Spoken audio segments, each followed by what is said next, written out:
पाशुपत बचपन से ही संगीत को समर्पित रहा। सुर साधना में अंतिम सांस तक वो अपना योगदान करती रही और 7 दशक तक भारतीय संगीत को, भारतीय शास्त्रीय संगीत को, भारतीय फिल्मों के संगीत को वो सजाती रही, संवारती रही।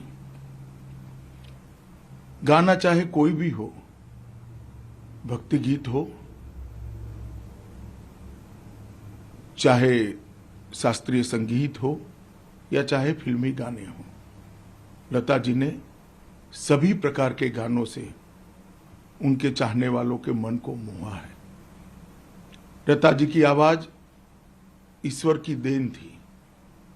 जैसे कोई बच्चे की मुस्कान का कोई धर्म, कोई मजहब नहीं होता है, उगते हुए सूर्य की रोशनी का कोई मजहब, कोई धर्म नहीं होता है, फूलों की खुशबू का कोई मजहब, कोई धर्म नहीं होता है, इसमें ईश्वर का आवास होता है।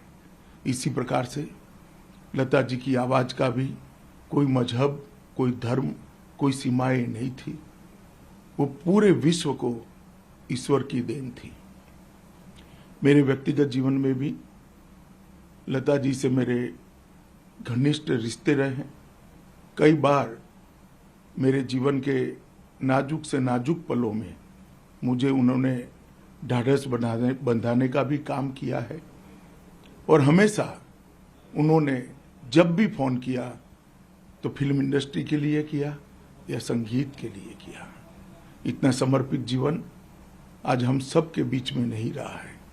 युगों तक लता जी की स्वर साधना और लता जी की आवाज और लता जी का संगीत के प्रति लगाव अनेक पीढ़ियों तक सबको प्रेरणा देता रहेगा।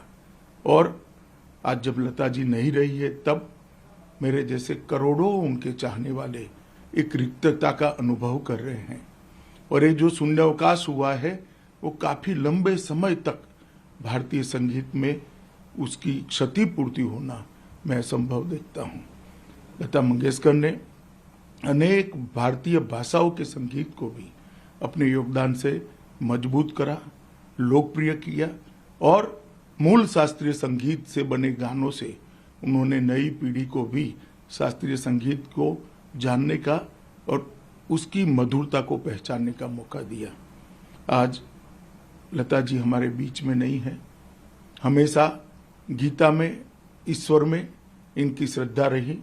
मैं ईश्वर के श्री चरणों में यही प्रार्थना करता हूँ कि लता जी की आत्मा को चीर शांति दे और उनके चाहने वालों को इस सदमा सहन करने की शक्ति दे।